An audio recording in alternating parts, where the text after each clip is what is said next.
Continuing with our coverage of the capture of Venezuelan President Maduro and his wife. And we're now lucky to be joined by CBS senior White House and political correspondent Ed O'Keefe. Ed, can't thank you enough for taking the time. We know you've been up since the wee hours of the morning and working hard on your reporting. For those keeping score at home, the strikes, the capture and removal of Maduro, now an indictment, all of this happening before the 11 o'clock briefing. Ed, the questions we'd like to ask and you'd like to ask are piling up. What else have you learned ahead of it?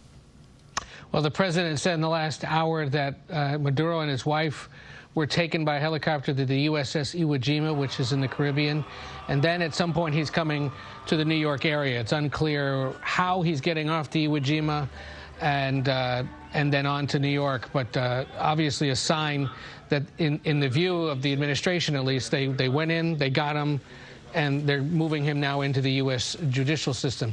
This comes on the same day 35 years ago that the United States removed the Panamanian leader, Manuel Noriega, in a very similar fashion, arresting him and sending him to Miami to face drug charges.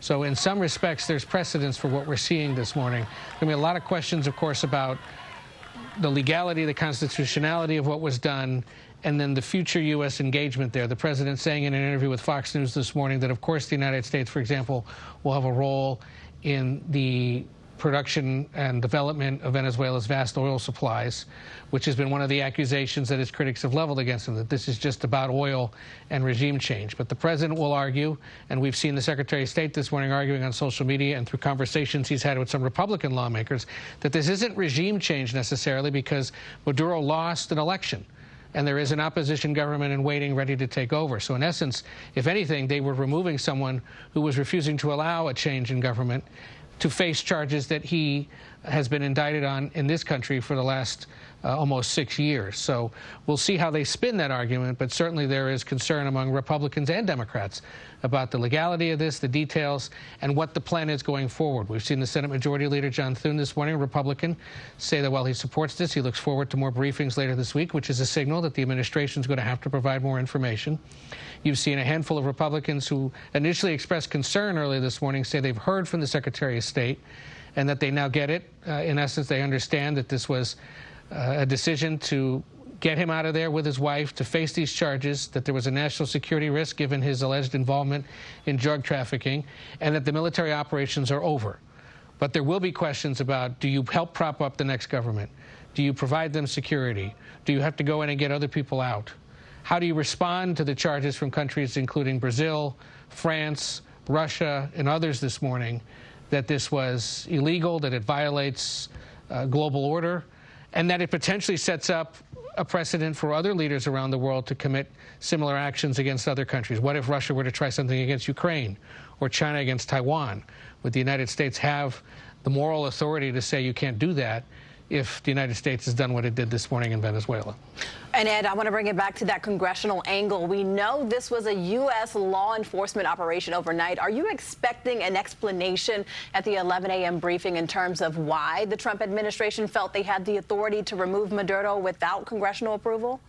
We'll see. They would argue, and other presidents have argued, that these kinds of limited military operations don't require congressional approval. The one that involved extraditing or extracting Noriega from Panama in 1989 was, in fact, just that. Many of the operations President Obama would have carried out, striking terrorists and whatnot across the world, were done without congressional approval. It upset Congress every time it happened, but it didn't necessarily stop a president from doing so.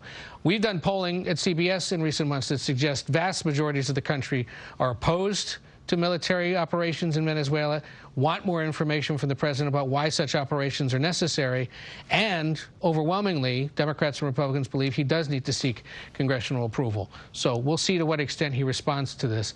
Remember, this is an issue of concern for many down in Florida, especially where there's a large Venezuelan community. There is to some extent there in the tri-state area where you guys are. But especially in Florida. And this has been a chief concern throughout the political career of now Secretary of State Marco Rubio.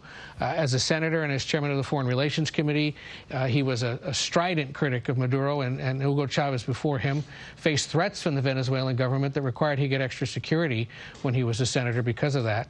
So there'll be accusations that this is being done just because Rubio is concerned about it and he's in a position of influence.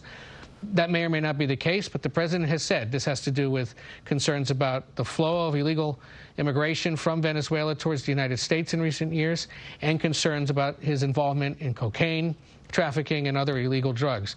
Much of Venezuela's illegal drug trade, however, gets directed towards Europe, not the United States. Critics and experts say if you're going to worry about illegal drugs coming to the United States, you really ought to be focused on Mexico or to some extent, Colombia.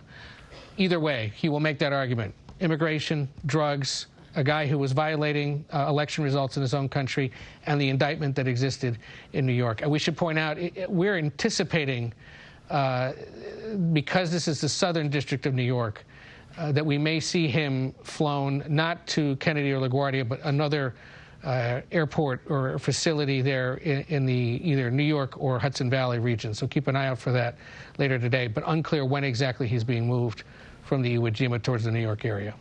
It's news that'll keep us busy all weekend into next Sure week. Ed O'Keefe, thank you so much for joining us and giving us perspective on this matter. We really appreciate it, Ed. Thank you. And we're going to stay on top of this breaking story and bring you updates as we learn them. We're going to check back in with John Diaz throughout the morning as well for the very latest.